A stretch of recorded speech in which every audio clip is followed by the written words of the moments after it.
Zero Tyler's back with the retro reviews on Tyler's retro reviews with our second Royal Rumble review, and we're going 5 years later to the 1998 edition of Royal Rumble. There's one more to go.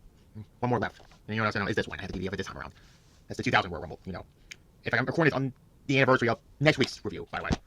Anyways, let's talk about Royal Rumble 1998 and yeah, January 18th at the San Jose Arena in San Jose, California. So there's that. Now this whole Rumble, it was the most predictable, but it was not for the wrong reasons, like later Royal Rumble events. But yeah, but let's talk about why. But mostly, what am I trying to say? Mostly it's you obviously know who's gonna win it. It's Stone Cold because we're on the road to WrestleMania 14, which yes, we're gonna talk about that in the WrestleMania reviews. Finally, I'm gonna talk about it again. But that won't come until some point in April because WrestleMania this year is going to be on 19th and 20th of April. So there's that. So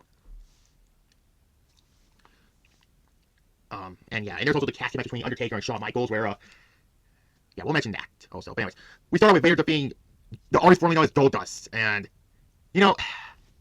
that might be another dumpster fires. The transformation of Goldust, like when the artist formerly known as Goldust, and then he became himself, but those were some bad times. But yeah, this was a decent match. I mean, they had better matches in WCW. And Vader at this point was not what he used to be. That's another dumpster fire might do at the end of Vader era, but that's not after Saturday's dumpster fires on the main channel. Oh god, I'm getting painful memories of 2019 again.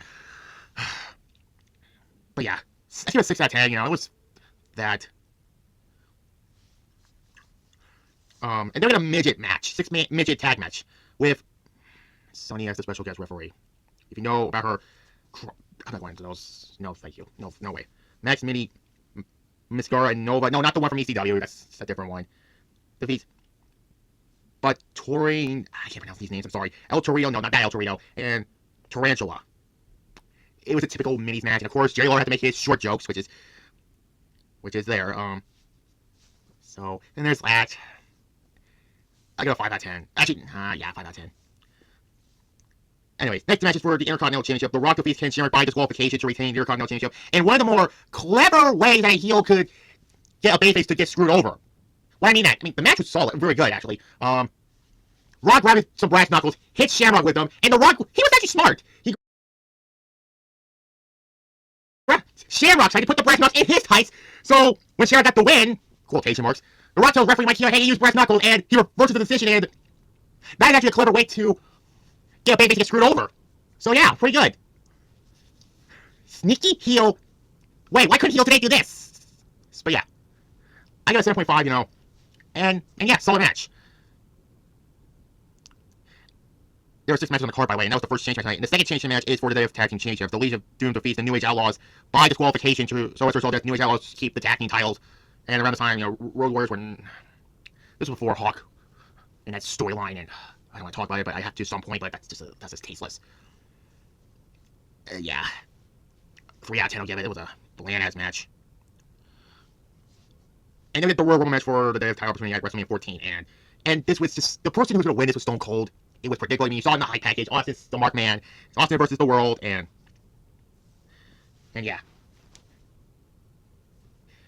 Anyways, number 1 was Cactus Jack, and number 2 was Chainsaw Charlie, a.k.a. Terry Funk.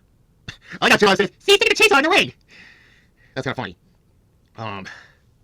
They're doing a little hardcore, like, not like 2001 hardcore, but yeah. With the chairs and that. Number 3 is Tom Brandy, who, he didn't last that long. He got eliminated by Cactus Jack and Chainsaw Charlie, so, yeah, I was like, who the fuck is he? But then he got eliminated, so there's that. Number 4 is The Rock, so, this was, his year.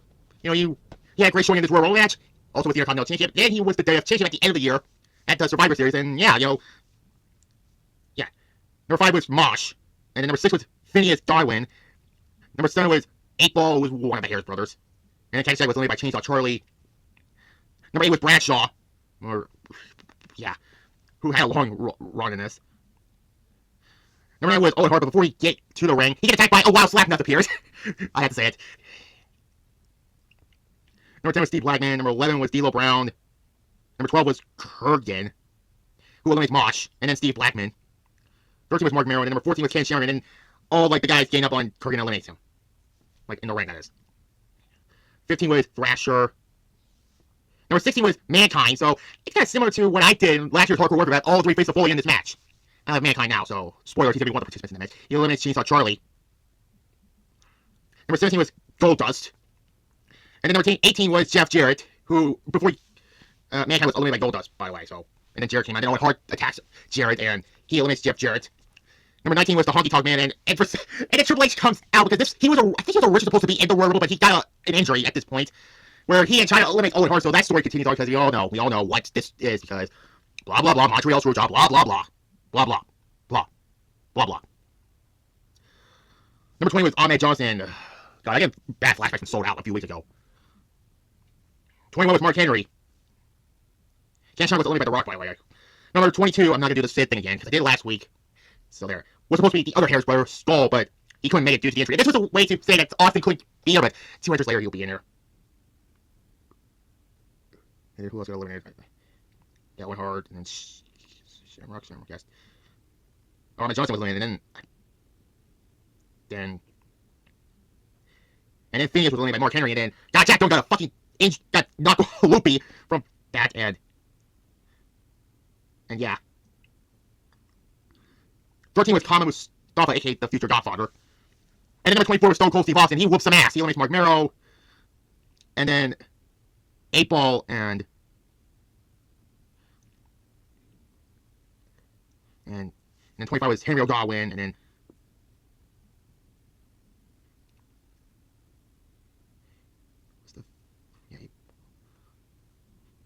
sorry, it's hard to like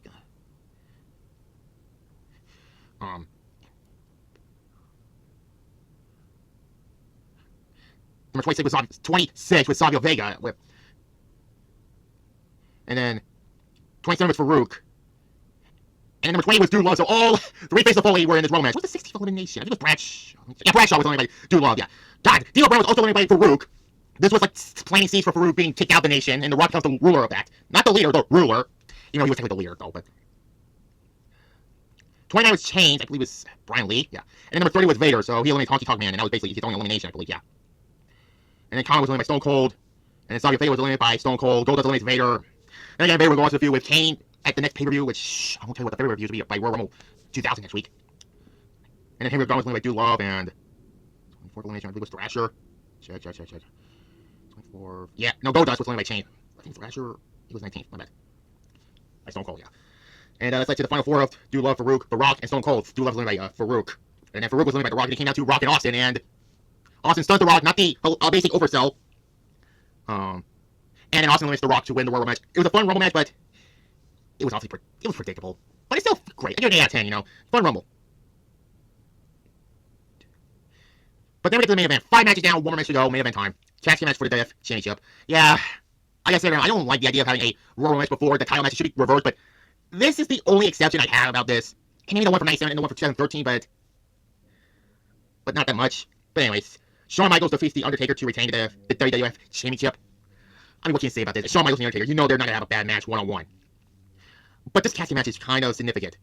Mostly because Undertaker, in the beginning of the match, Shawn Michaels was charging at The Undertaker. Undertaker did the back body drop, and Shawn's back grazed the casket. And this really screwed Shawn Michaels up. Because he won't compete again until WrestleMania, and that'll be it for him for, what was it? 4 years. I'm just teasing around, but yeah, it was 4 years since then. And then afterwards, you know, Undertaker does like the best. Shawn puts Undertaker in the casket. He does the suck it. And Undertaker just grabs Shawn in the Family Jewels. Not hit him, he grabbed him in the Family Jewels. And then Undertaker does the left. No, not Blast Right. No, that was 2 years before he does that. No, the Tombstone Power into the casket, and then China throws referee Hebner to the stairs, and then they get the same spot from the Rumble 94 where a bunch of heels come in, like Los Barricos and the New Age Outlaws, and then Kane comes out to allegedly save it, because during the build, Undertaker helped Kane take out a bunch of jabronis, basically. And Kane returned the favor. I believe it was the Go Home Raw before Royal Rumble. He stopped DX attacking the Undertaker. We all thought they were in cahoots. Psych. Kane, of course, attacks Undertaker. This led to the WrestleMania match.